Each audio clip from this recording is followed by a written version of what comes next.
सब देखने और सुनने वालों की खिदमत में मोहब्बत भरा सलाम।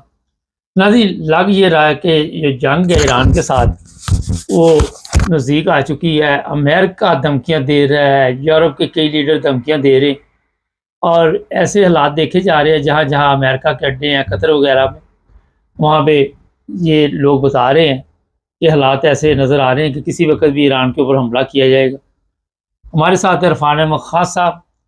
खास साहब, जंग के बगैर मेरा ख्याल अमेरिका बैठेगा नहीं आराम से, और उसने वहाँ जो लोग हैं उनको कहा जी आप सड़कों पे रहे और हम मदद के लिए पहुंच रहे हैं, मदद रास्ते में है।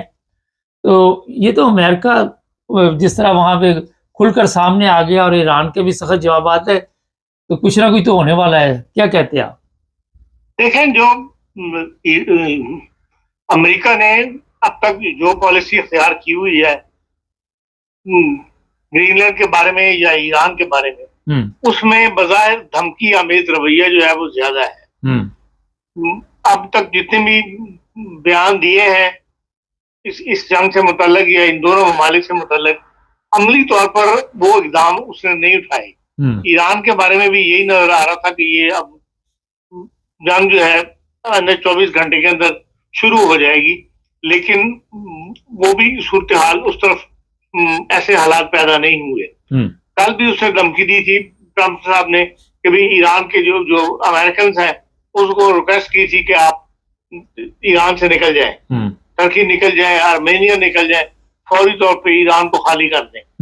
और लेकिन कोई उसका रिजल्ट जो यूरोप की दुनिया देख रही थी वो यही देख रही कि शायद जो गुजरने वाली रात है उस ईरान के ऊपर हमला हो जाएगा, लेकिन अमली तौर पर कोई ऐसा कदम की तरफ से नहीं उठाया गया।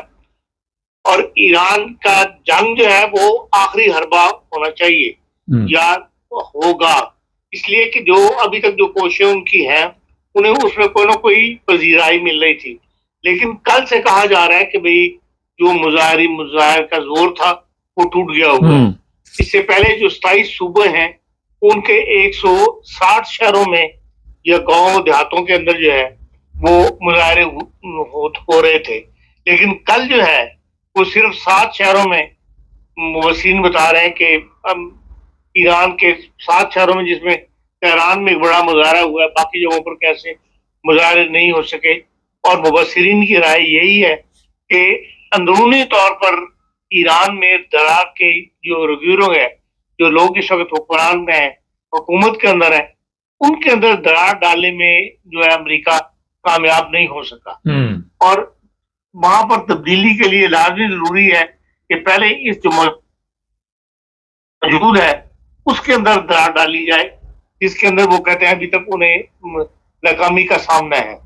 पासदारान इनकलाब जो है उनकी फोर्स और नीम फौजी दस्ते, उन्होंने कोई मलेशिया की आगे फोर्स भी बनाई हुई है, उन सारों की तादाद जो है 10 लाख के करीब है, जो रेगुलर फौज के अलावा है।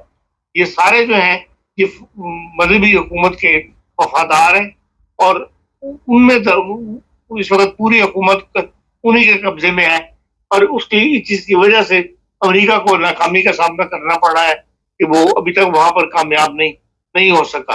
अब उन्होंने शोर डालना शुरू कर दिया कि 2000 या 2500 से ज्यादा ऊपर बंदे जो हैं वो हलाक हो गए और हम ईरान के साथ हैं, ईरानी अवाम के साथ हैं, अवाम के फैसले के साथ हैं। जर्मन चांसलर ने भी वहां पर इंडिया से ये बयान जारी किया है कि भाई हम इनको ईरान के अवाम जो है उनको अकेला नहीं छोड़ेंगे। और भी यूरोपीय यूनियन वाले जो है इस किस्म के बयान देने शुरू हो गए, जबकि जो एजेंसी जो एनजीओ काम कर रही है वहां करने वाले, वो नॉर्वे की, वो 638 बंदों के बताते हैं कि वो हलाक हुए, जिनमें 70 सिक्योरिटी एहलकार हैं। लेकिन मगरबी दुनिया ने कल से ये शोर डाल दिया कि 2000 से ऊपर 2500 बंदे जो है, सबसे कम रॉयटर बता रहा है वो 2500 बताता है, बाकी तो 3000 के करीब बंदों को बताते हैं कि वो हलाक हो गए हैं। जबकि बाद मसरीन ये बता रहे हैं कि भाई वहां पे मुजाहरों का जोर जो है वो टूट गया है। जो मुजाहरा जुमेरात के दिन हुआ था वैसा जोर दोबारा मुजाहरों में नहीं आ रहा और वो टूटते हुए अब 7 शहरों तक महदूद रह गया। और बाजार ये नजर आता है कि ईरानी हुकूमत जो है, मजहबी हुकूमत जो है, उसका हाथ अभी तक अपने हुकूमत की दस्तक के ऊपर मजबूत है। अब ये ईरान किस तरह अंदर दाखिल होगा, या उसको जो तब्दीली को चाहता था अगर उसमें नाकामी हुई तो फिर उन्होंने कोई ना कोई ऐसा प्लान यकीनन बना के रखा होगा जो जंग की सूरत में, जैसे जंग की सूरत जो है वो पैदा हो जाए या ईरान में कोई ना कोई हमले किए जाए। अच्छा, फ्रांस ने भी कहा अपने शहरियों को कि वो मुल्क छोड़ दें, अमेरिका ने भी कहा। देखिए, बयान इस वक्त सारी यूरोपीय यूनियन के जो बड़े मुल्क है वो देने शुरू हो गए हैं इस फेवर के, जो अमेरिका को सपोर्ट कर रहे हैं और ये कह रहे हैं कि वे अपने मुल्कों को छोड़ना शुरू कर दें। लेकिन जो मुबसरीन इस्तांबुल से खबरों पर तबसरे वगैरह दे रहे हैं, जिनमें यमन के भी डोल्चे फंक वाले भी शामिल हैं, वो यही बताते हैं कि भाई इतना कुछ होने के बावजूद अभी तक हाथ जो है वो स्ट्रांग है मजहबी मजहबी हुकूमत का। हाँ साहब, ईरान की तरफ से भी ये बयान दिया गया कि अगर अमेरिका ने हमला किया तो हम वो ऐसा काम करेंगे कि अमेरिका और उसके इत्तेहादी याद रखेंगे, और अमेरिका के अड्डे तो मुसलमान ममालिक में है, तो ये तो एक ख़तरनाक जंग शुरू हो सकती है, क्योंकि अमेरिका ने जो कह दिया वो तो होना ही होना है, चाहे वो जंग की सूरत में हो, चाहे वो अंदरूनी हालात ख़राब करने में उनके कामयाबी हो या नाकामी हो। तो क्या देखती है, ये तो मुसलमानों के ममालिक में एक नया बहुत बड़ा जंग का आगाज़ होने जा रहा है। देखिए, अगर तो मिसाइल फेंकने की बात है तो ईरान के पास अमेरिका तक ले जाने वाले मिसाइल तो शायद मौजूद ना हो, या अगर हो या उसने ऐलान ना किया हुआ हो तो उनको रास्ते में रोकना, नकारा बनाना अमेरिका के लिए ऐसी बड़ी बात नहीं है। आपको पता है टेक्नोलॉजी के अंदर अमेरिका सबसे आगे है। हाँ, जो करीबी इनके अड्डे हैं, जिन जिन मुसलमान ममालिक जिनका आप इशारा कर रहे हैं, वहां पर जो अड्डे दिए हुए हैं, अगर ऐसा हालात पैदा हो गए कि भाई ईरान को बज़ाहिर नजर आ गया कि भाई हमें खत्म करने लगे हैं, तो फिर जाहिर बात है कि डूबते को तिनके का सहारा, फिर वो इनकी तरफ से भी वो कोई बईदी के ऐसे, चाहे वो मुसलमान ममालिक अड्डे हों, या जहाँ जहाँ अमेरिका की इंस्टॉलेशन होंगी उनके ऊपर ईरान जो है वो हमले करेगा। आप देखते हैं कि ईरान के पास ये भी अब शुरू हो गई है कि एटमी ताकत ईरान, और ईरान कोई ऐसा कदम ना उठा दे, ये प्रोपेगेंडा है। बईद कोई नहीं हो सकता कि उन्होंने छुप अनाउंस ना किया हुआ और उनके पास एटमी ताकत हो वो, और वो फिर उसका इस्तेमाल कर दें। इससे इसका मतलब अमेरिकन के या मगरबी दुनिया के जितने भी जासूसी इदारे हैं उनके पास ऐसी इत्तलात यकीनन होंगी। खान साहब, यूरोप ने ऐसे सख्त ऐलानात कर दिए और कहा कि वहाँ पे इंसानी हकूक़ का ख्याल नहीं रखा जा रहा, और अचानक ही इनके सफारत खाने जो यूरोप में है वहाँ से भी ये कहा गया कि आप यहाँ पे यूरोपीय यूनियन के जो भी वहाँ पे पार्लियामेंट है वहाँ नहीं जा सकते, इस तरह की खबरें आ रही हैं। देखिए, यूरोपीय यूनियन इस मामले में, ईरान के मामले में पूरी तरह एक मुत्तहिद है अमेरिकन पॉलिसी के साथ, और यूरोपीय यूनियन भी खलासी चाहता है इन मजहबी हुकूमत ईरान के अंदर। वहां भी ये लोग भी इस बात पे हैं कि भाई वहां पर भी एक जमहूरी हुकूमत होनी चाहिए, और इसीलिए 2015 के बाद जो तक तो जो पाबंदियां लगी हुई थी तिजारत के ऊपर, उसमें यूरोपीय यूनियन ने साथ दिया था। लेकिन 2015 के बाद मुआहदा जो हो गया था इनका, ईरान का और यूनाइटेड नेशन का, उसके बाद फिर पाबंदियां हट गई थी। तो ईरान भी जो है, जर्मनी भी एक खासी बड़ी तिजारत जो है वो ईरान के साथ दोबारा शुरू कर दी हुई थी। लेकिन अंदर से वो यही चाहते हैं कि भाई ये वहां पर मजहबी हुकूमत का खात्मा हो, इसके ऊपर सब दुनिया, मगरबी दुनिया इकट्ठी है और एक ज़बान है। चाइना की तरफ से बयान है कि ईरान के अंदरूनी मामला में दखल अंदाजी बंद की जाए, और इसी तरह रशिया भी सर पे खड़ा है। तो खासा में आपको तो पता है कि अमेरिका को बर्दाश्त नहीं करेगा चाइना के ईरान में बैठ जाए आके, या रशिया बर्दाश्त नहीं करेगा, इसमें कोई ईरान की, चाइना कहीं आके नहीं बैठेगा। नहीं, चाइना नहीं बैठेगा, अमेरिका बैठेगा। लेकिन चाइना जो है वो इस वक्त सबसे बड़ा तिजारती पार्टनर है ईरान का।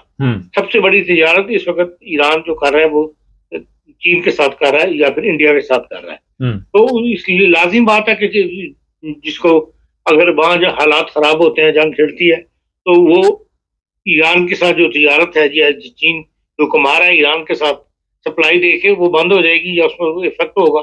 इसलिए बहरहाल वो उसका बयान देना जो है, चाहे वो सियासी बयान हो, पर उन्होंने उसको इस वक्त उनको फेवर तो करनी है जिस मुल्क को उन्होंने इतना अरबों रुपए का माल बेचते हैं, अपनी तिजारत खोली हुई है, उस स्टेट की खातिर उनको ये बयान देना पड़ा। अमली तौर पर चीन क्या कदम उठाता है ये वक्त ही बताएगा।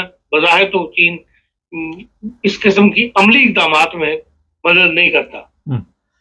इंटरनेट की सहूलत काफ़ी दिन से वहाँ पे नहीं है, और बगैर इंटरनेट के वहाँ पे ज़ाहिर है पहले ही बिजनेस कोई नहीं, अभी तक इंटरनेट बहाल नहीं हो रहा है ईरान में। मेरे जानने वाले हैं, मेरा राब्ता भी नहीं उनसे हो रहा ताकि मैं वहाँ के हालात जान सकता। तो पहले तो टेलीफोन, इंटरनेशनल टेलीफोन की लाइनें भी बंद थी, वो तो अब खोल दी गई हैं कम से कम। इंटरनेट कुछ वक्त के लिए खोला जाता है, इसके लिए ये कंफर्म किया है पास जराए ने कि भाई हाँ इंटरनेट जो है वो तेहरान वगैरह के इलाके में कुछ अर्से थोड़ी देर के लिए खोला गया था, जिससे अखबारात एजेंसियों ने फायदा उठाया है, जो न्यूज एजेंसियां वगैरह है उन्होंने भी कंफर्म किया था। लेकिन मुस्तकिल 24 आवर्स अभी तक नहीं खोला वहां पे, और ये पहला मुतालबा है ये मगरबी दुनिया का भी और अमेरिका का भी लोगों को जो है सोशल मीडिया और इंटरनेट तक जो रसाई जो दी जाए। हाँ साहब, पाकिस्तान अगर फर्ज करें ईरान के खिलाफ जंग शुरू हो जाती तो पाकिस्तान की क्या पोजीशन होगी? देखें, पाकिस्तान जो है वो टोटली मगरबी या अमेरिकन उसका पॉलिसीज को है। इस वक्त सबसे कम तजारत जो है जो 1 अरब से भी कम है वो ईरान और पाकिस्तान के दरमियान हो रही है। इलीगली वहां से यकीनन तेल वगैरह जो है उसकी स्मगलिंग वगैरह होती है ईरान से। लेकिन जो बयान दिया था 2 दिन पहले ट्रम्प साहब ने कि भाई जो ईरान के साथ तजारत करेगा हम उसको 25% ड्यूटी लगा देंगे, तो इंटरनेशनल मीडिया में पूरी फहरिस्त आ गई है किस किस मुल्क ने क्या क्या तजारत की है ईरान के साथ। इसमें सबसे कम, सबसे नीचे पाकिस्तान है, इसने 1 अरब रुपए से भी कम की तजारत की है, और जबकि हमारी सरहदें मिलती हैं, हम हमसाया मुल्क हैं। तो ये जो पाकिस्तान तजारत नहीं कर रहा वो अमेरिका के डर की वजह से नहीं कर रहा। तो इसलिए लाजिम बात है कि जो भी पॉलिसी बनाएगा अमेरिका उसी को पाकिस्तान जहां फेवर कर सकता है फेवर करेगा, जहां वो खामोश रहना बेहतर समझेगा खामोश रहेगा। लेकिन अमली तौर पर ईरान के खिलाफ किसी इकदाम में शामिल होना ये अमेरिका इसको बस की बात नहीं है पाकिस्तान की, या पाकिस्तान के लिए एक अच्छा इकदाम नहीं होगा, क्योंकि पाकिस्तान के अंदर भी 25% आबादी जो है शिया है, जिसके रद्द-ए-अमल का सामना जो है हुकूमत करना पड़ेगा। खासा एक तरफ अफगानिस्तान से हमारे तल्लुकात ठीक नहीं, इंडिया से नहीं, अब ईरान रह गया था। लेकिन अगर कोई ऐसे हालात बने कि अमेरिका ने पाकिस्तान की सरजमीन इस्तेमाल करनी चाहिए तो फिर पंगा ईरान के साथ ही पड़ गया फिर हमारा। नहीं, मैं नहीं समझता कि ईरान के खिलाफ पाकिस्तान जो है वो सरजमीन इस्तेमाल करने देगा। चलिए, बहुत शुक्रिया खान साहब का। नाज़रीन, अल्लाह करे ऐसा ही हो, मगर हमारा जो पाकिस्तान है, हमारे जो लोग हैं उनका तो पता ही है आपको, मुनो नोट बुखार मेरा मूड बने। खैर, इस चैनल को सब्सक्राइब कर ले, जुड़े रहे हमारे साथ ताकि और प्रोग्राम देखने और सुनने वालों की खिदमत में मोहब्बत भरा सलाम। परसों एक कमेंट से पहले मैं थोड़ा सा वो बता देता हूँ। वो साहब लिख रहे थे, नाम लेने की ज़रूरत नहीं, कि पाकिस्तान में जो हमारे जर्नैल हैं, जो चीफ ऑफ आर्मी स्टाफ है या फील्ड मार्शल है, उनको पता है कि मुकम्मल वो झूठ बोलते हैं, और वो लोगों को भी, दूसरे जो DGI SPR उनको भी कहते हैं कि झूठ बोलो, दूसरे लोगों पे भी जुल्म कर रहे हैं। हर चीज़ का पता होने के बावजूद मुल्क जो है तबाही की तरफ जा रहा है। लेकिन ये लोग झूठ के सहारे सिस्टम को चलाना चाहते हैं, जो ज़्यादा देर नहीं चलेगा। खुलासा मैंने बताया, लंबा था बड़ा उनका कॉमेंट्स। आज एक और मुझे किसी ने भेजा कि पाकिस्तान में जो जराइम पेशा अफराद थे, कुछ मौलवी बन गए, कुछ पुलिस में चले गए, कुछ वकील बन गए, और इसी तरह पाकिस्तान के जो हालात है इसका मुकम्मल तौर पर जराइम पेशा लोगों के हाथ में। अब्दुल कयूम साहब हमारे साथ हैं, मैंने इनसे रिक्वेस्ट की कि कुछ सवालात इनसे करेंगे।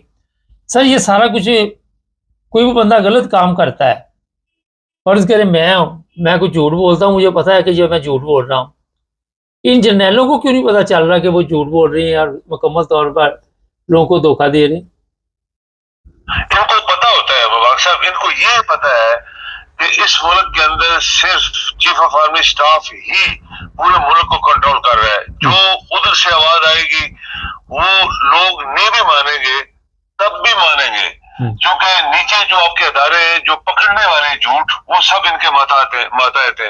अब सारे अदारे जो जैसे नैब है या FIA है या अदालतें हैं या आपकी गवर्नमेंट है, जो कि एक्चुअली गवर्नमेंट नहीं है, वो एक झूठ की बुनियाद पे जबरदस्ती लोगों को बैठा दिया गया तुम हुकूमत करो।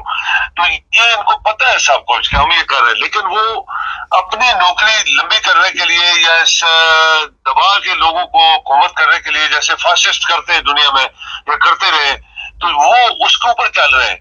हकीकत में देखे मुबारक साहब, मैंने अभी एक आर्टिकल पढ़ा, मैं अभी पढ़ रहा था, उसमें लिखा कि ये पाकिस्तानी कौम मुर्दा कौम है, ये मरी हुई कौम है, इसको पता ही नहीं हो रहा कि वो कह रहा है। यानी जो हमने एक हर्फ इस्तेमाल किया बेशुमार दफा, तो किसी बड़े राइटर ने बोला कि पाकिस्तान एक मुर्दा कौम से उसके अंदर मौजूद है और उनको पता नहीं है कि हमारे मुल्क में क्या हो रहा है। अगर जिंदा कौम होती तो शायद यहाँ पे 10 रेवोल्यूशन आते पाकिस्तान बनने के बाद, जैसे बंगालियों ने 3-4 देखे वहां पे इनकलाब आए। तो ये जानबूझ के, इनको पता है मुबारक साहब, ये जानबूझ के झूठ बोलते हैं। ये DGISPR की कोई वैल्यू नहीं होती, कोई वैल्यू नहीं, मगर वो झूठ तो बोलता है ना सर। वैल्यू है या नहीं है ये सवाल नहीं है, सवाल ये कि हर 2 हफ्ते बाद आके झूठ तो बोलता है ना कौम के साथ।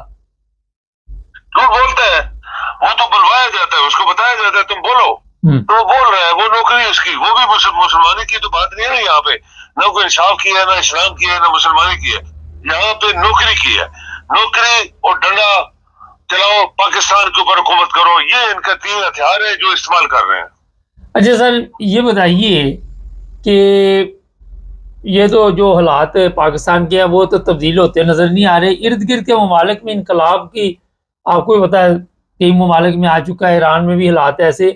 पाकिस्तान में कुछ हिलजुल होगी इससे, इसके बाद? आप देखिए मुबारक साहब, जो कौम है, एक अल्फाज जो हम दोहरा रहे हैं लोगों को और लोग दोहरा रहे हैं, ये अगर जिंदा कौम होती तो बहुत इनकलाब आते हैं मुबारक साहब। यहाँ तो जुल्म हुआ है ना 78-79 ईयर्स में, तो कोई बोला नहीं है। अभी जनरल आता है, वो एक ऐसा जनरल जो कि एक आप कहें कि गरीब तरीन आदमी, इनकी फैमिली थी, तो यहाँ चढ़ गया, उसको फील्ड मार्शल गलत तरीके से चीफ ऑफ आर्मी स्टाफ बना, फिर फील्ड मार्शल बना, फिर चीफ ऑफ डिफेंस सर्विसेज बना, फिर उसको सारी जिंदगी के लिए सजा। ये कैसे हो गया?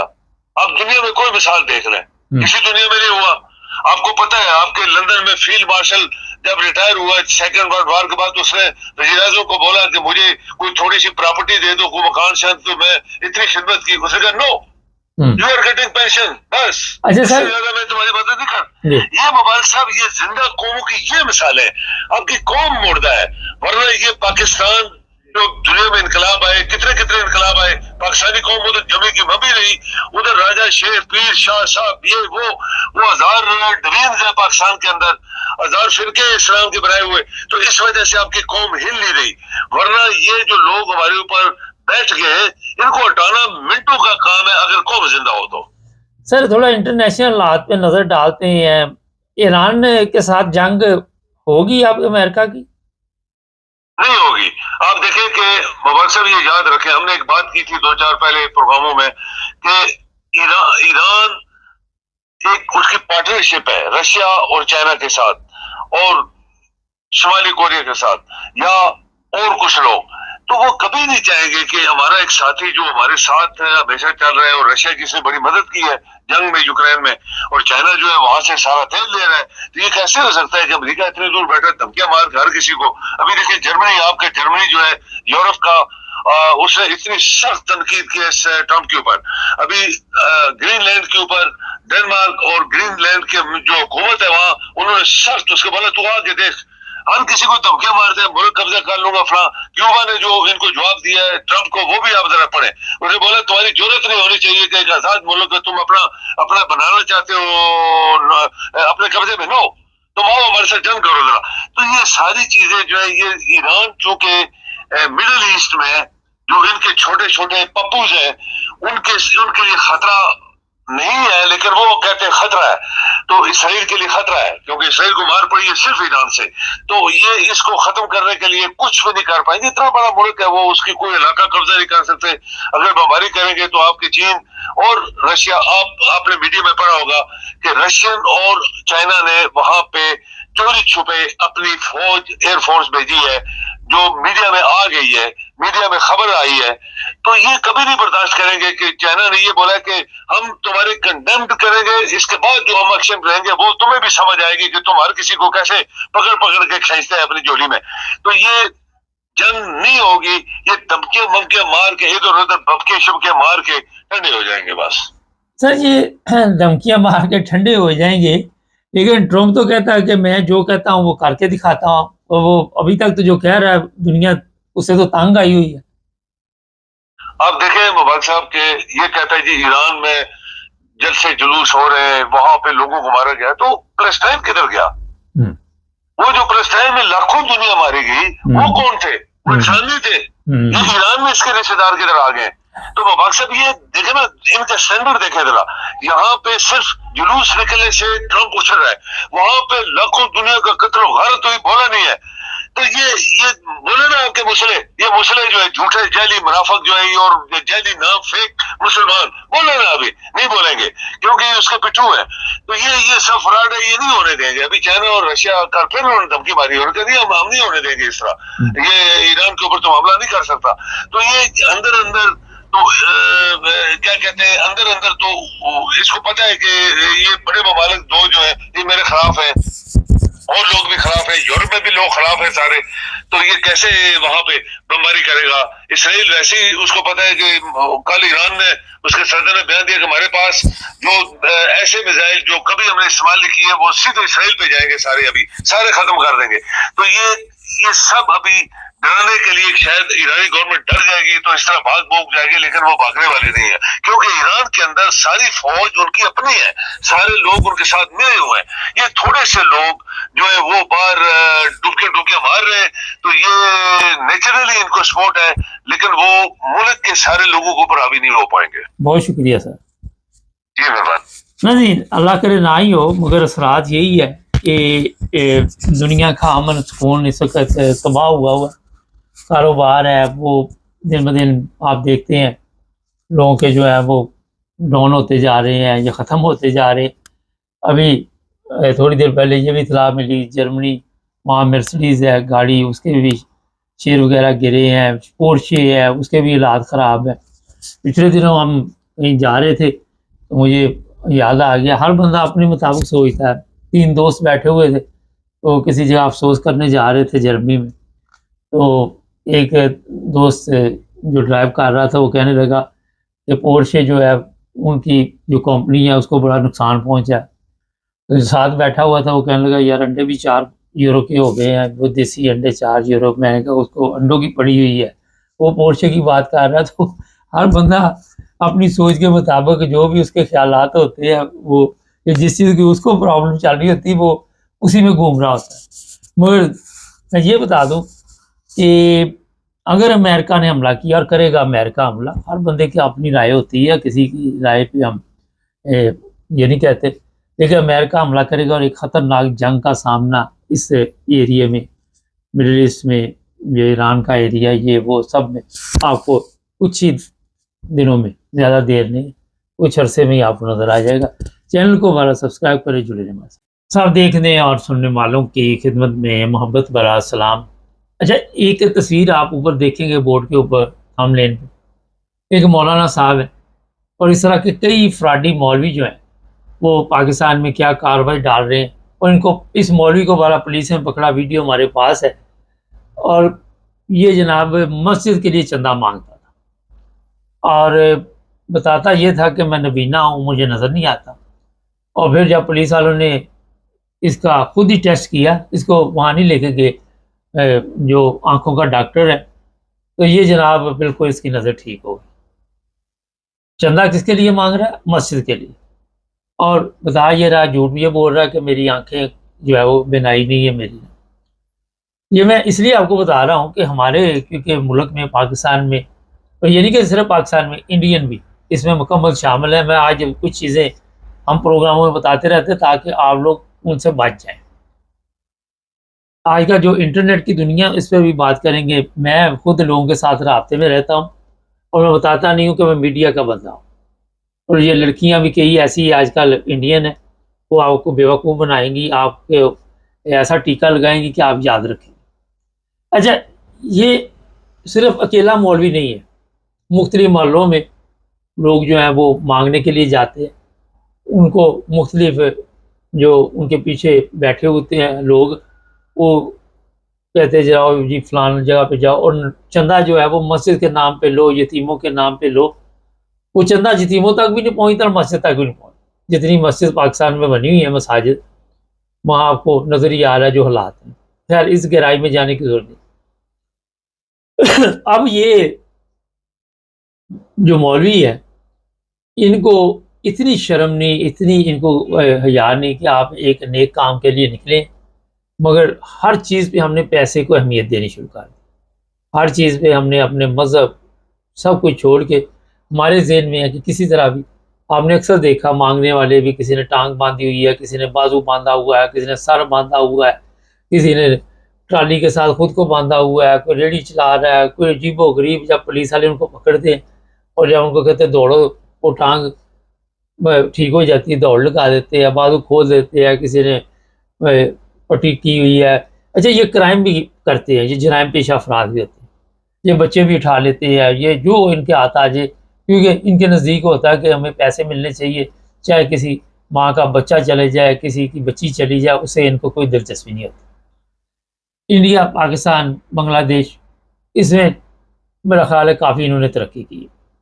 ऐसे लोगों से आपको कम से कम एहतियात करनी चाहिए। जमात यहाँ पे जो भी हो, पहले सुन्नत हो, जो भी हो, वहाँ पे आप जाके चेक करें तो आपको पता चल जाएगा कि वहाँ पे जो पैसा जाता है उसकी बोरियां बार बार के फिर इन मुडेरों के पास जाती हैं, जो जागीरदार है उनके पास जाती है। ये चंदे के पैसे खाते हैं बहुत ज़्यादा। अगर बेनज़ीर इनकम सपोर्ट खा सकते तो ये सारा कुछ खा जाते हैं और अवाम को इस तरह लूट मार का शिकार बनाते हैं। ये तो मैंने आपको इस मौलवी की बात बता दी। हुआ ये, अब वाक़या सुने। अक्सर इंडियन लड़कियां जो हैं, उन्होंने क्या काम पकड़ा, आपने भी एहतियात करनी। वो आपके साथ रब्ता करेंगी फेसबुक पे, और मेरे साथ अक्सर होता रहता है। मैं सिर्फ क्योंकि प्रोग्राम करने होते हैं, मैं चेक करता हूँ लोग किस तरह काम डालते। पिछले दिनों एक इंडियन लड़की थी, उसने मुझे लिखा कि आप कहाँ से हैं। मैंने कहा, मैं बताया उसको कि जर्मनी से हूँ। और फिर कहने लगी मैं इंग्लैंड में हूँ, 6 साल पहले मेरी शादी हुई थी। ये इस तरह की ये कहानियाँ सुनाते हैं। तो मैं वैसे ही देखता रह क्या लिखती है। तो फिर आहिस्ता आहिस्ता ये कहती है कि हम आपसे मिलना चाहते हैं। जब आप उनको कहोगे ना हम मिल लेते हैं, तो वो कहेंगे अभी तो हम बहुत बिजी हैं, हमारी शॉप है यहाँ पे। मुकम्मल झूठ होता है, कोई सच्चाई उसमें नहीं होती। और फिर वो तस्वीरें भी भेजेंगे आपको, फिर वो झूठ बोल के बताएंगे मैंने ये फ़लाँ चीज़ ऑर्डर की, फ़लाँ ब्रांड की चीज़ ऑर्डर की, इसकी कीमत $2600 है, इसकी $3000 है। हज़ारों में बातें करेंगे। और वो अच्छा, अब इसमें जो दिलचस्प बात है, जब उसने मुझे पहली दफ़ा लिखा कि आप क्या करते हैं, तो मैंने कहा मैं कुछ भी नहीं करता, तो उसने जवाब ही नहीं दिया। ये देखें। अच्छा, जब मैंने उसको लिखा कि मेरा बिज़नेस है, मैंने कहा आप चेक करूँ, तो साथ ही जवाब आ। तो ये इंडियन लड़कियां जो हैं, ये सब इसी चक्कर में लगी हुई। इन्होंने मुख्तलिफ, जिस तरह आजकल कई करेंसियाँ निकली हुई हैं, कई ऐसी चीज़ें ऑनलाइन चल रही हैं, वहाँ पे कहते हैं कि पैसे लगाओ और फिर इन्हें फ़ायदा होगा, लेकिन ये मुकम्मल फ्रॉड होता है। और इनका तरीका वारदात यही है कि इसी तरह घेरे में लेके लोगों को बेवकूफ़ बनाते। जो लड़कियां होंगी वो कोशिश करेंगी कि मर्दों के साथ राब्ता कायम करें, अपनी तस्वीरें भी भेजेगी, सब इंडिया इज़हार है। और फिर अगर आप उनके मुताबिक हाँ हाँ करते रहें, आपकी तारीफ़ भी करेंगी, ऐसे ऐसी तारीफ़ करेंगी क्या आप पागल हो जाएं। हम तो चलो मीडिया वाले, हमें तो पता ही है ड्रामे करती रहती है, लेकिन पता चल रहा होता है कि अब ये लड़की जो थी, ये कहती 6 साल में मैं इंग्लैंड में आ गई। मैंने कहा अच्छा फिर क्या हुआ? कहती कि मैंने यहाँ पे, अब ऐसे इलाके में, वो लंदन के मुझे बता रही है, महंगा तरीन इलाका जहाँ पे सैर व तफरीह के लिए लोग आते हैं, वहाँ पे मेरी शॉप है, अभी मेरी मीटिंग है स्टाफ के साथ, अभी मेरी ये है, अभी मेरी वो है। हो सकता है ये इंडिया में बैठी हो, इंग्लैंड का इसने कभी शक्ल भी ना देखी हो।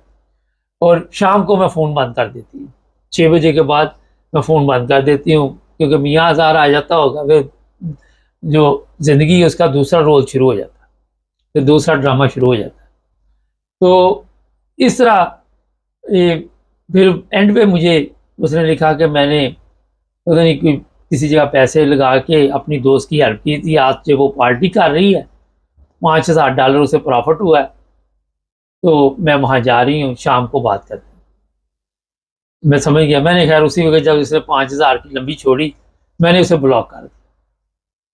ये एक केस नहीं है, हज़ारों लड़कियाँ इसी काम पे लगी हुई है इंग्लैंड में बैठ के, और कई तो ऐसी हैं डॉक्टर के पेशे से बताती है मैं डॉक्टर हूँ, बड़े बड़े फिर बताएंगे, छोटी बात नहीं करेंगे। और कई ऐसे इंडिया में लोग बैठे हुए हैं बिजनेस का, क्या है कि आपसे पैसे ले जाते हैं, हमारे जानने वाले उनके 1200-1300 यूरो जो है वो ले गए, काफ़ी नुकसान हुआ। ये सब फ्रॉड चल रहा है दुनिया में, इधर मौलवी फ्रॉड कर रहा है, उधर ये लड़कियां जो इंडियन, ये सब फ्रॉड 2 नंबर के तरीके के साथ आपको बेवकूफ़ बनाते। और फिर आपने अगर पैसे लगा दिए इनके चक्कर में आके, फिर यहाँ तक भी कहेंगे कि आप हमारे लिए $2,000 नहीं लगा सकते, फिर 200 पे आ जाती है एंड पे। तो ये जितना सिस्टम है, मेरा भी इनको मशवरा है, अगर मेरे प्रोग्राम देखे ये मौलवी शौलवी खुदा दे बंदे हो, या ये लड़की कोई देख ले इंडियन, मैं कोशिश करूँगा उस लड़की को भी ये प्रोग्राम भेजूँ कि मेहनत करो, इस हराम की कमाई से आप कितनी देर जिंदा रह सकते, कितनी देर तक ये सिस्टम आप लोग चला सकते। क्योंकि 6 साल में मुझे भी पता है कि इंग्लैंड में आके इस एरिए में ना दुकान बनती है, एक तलाक याफ्ता लड़की जो बताई जा रही है, मैं तलाक ली है, मैं 2019 में यहाँ पे आई और आके मैंने ये दुकान ले ली, और हज़ारों से नीचे बातें नहीं करते। हम लोग यहाँ यूरोप में 40 साल से रह रहे हैं, 40 साल में हमने दुनिया देखी, दुनिया का उतराव चढ़ाव देखा, मुख्तलिफ लोगों के साथ मिलते हैं, मुझसे इतना तजर्बा हो गया हुआ कि आपको बात कर रहा हूँ। और इसमें हमें भी कई दफ़ा अफसोस होता है कि हम इतने जल्दी पहचान जाते हैं, और इस चीज़ का होता है कि यार ये इसका प्रोग्राम तो जिस तरह वो कहता था बढ़ गया। तो ये आजकल जनाब फ्रॉड, टेलीफोन भी आते हैं इनके, किसी को कार्ड की कोई डिटेल नहीं देनी, किसी को अपनी पर्सनल डिटेल नहीं देनी, किसी को अपना एड्रेस नहीं देना, किसी को ऐसा आपने मुआवजा नहीं देना जिसकी वजह से कल को फिर हम आपके ऊपर भी एक प्रोग्राम करें। इसलिए इस प्रोग्राम से आप फ़ायदा उठाएं। और ये मौलवी शौलवी ये सब चंदा, ये अगर आपने बहुत आपके पास पैसा है या थोड़ा है, जिस तरह भी है, आप अपने तौर पे किसी ऐसे घर की कफ़ालत करें, ऐसे बच्चे की कफ़ालत करें जो पढ़ लिख के अपने घर का जो अपने घर के हालात है वो तब्दील कर सके। किसी यतीम बच्चे का सहारा बनना है तो उसको खुद आप अडॉप्ट करें, खुद उसका ख्याल रखें। ये जो मदरसे बने हुए, जो मसाजिद के नाम पे, ये सोशल मीडिया पे भी आ जाते हैं, हमें इतने कुरान पाक चाहिए, इतना ये चाहिए, इतना वो चाहिए। फिर आपने देखा ये टिकटॉक पे एक ही आवाज़ रिकॉर्ड की हुई है, वीडियो को आगे ना करना, आपको खुदा का वास्ता है, आपको मोहम्मद का वास्ता है, इस तरह के वास्ते दे दो कि लोगों को ये बेवकूफ़ बनाते। वो एक ही आवाज़ रिकॉर्ड है, तस्वीरें बदल बदल के मुख्तलिफ तरीक़ों के साथ ये फ्रॉड होता है। तो जनाब ये मेरे साथ जो हुआ, मैंने आपको इसलिए बताया कि मैं तो चेक करता रहता हूँ ना कि क्या केस होता है, क्या ये चलता है। मैंने बार ब्लॉक कर देता हूँ, मेरे पास इतना टाइम नहीं होता, अपने काम इतने होते हैं, ठीक है। फिर भी 1-2 दिन के लिए दिमाग खपाना पड़ता है किसी तरह के यहाँ के हालात के। तो प्रोग्राम का नाम भी हमने इसीलिए रखा हुआ यार अजबी बात। चैनल को सब्सक्राइब कर ले, जुड़े।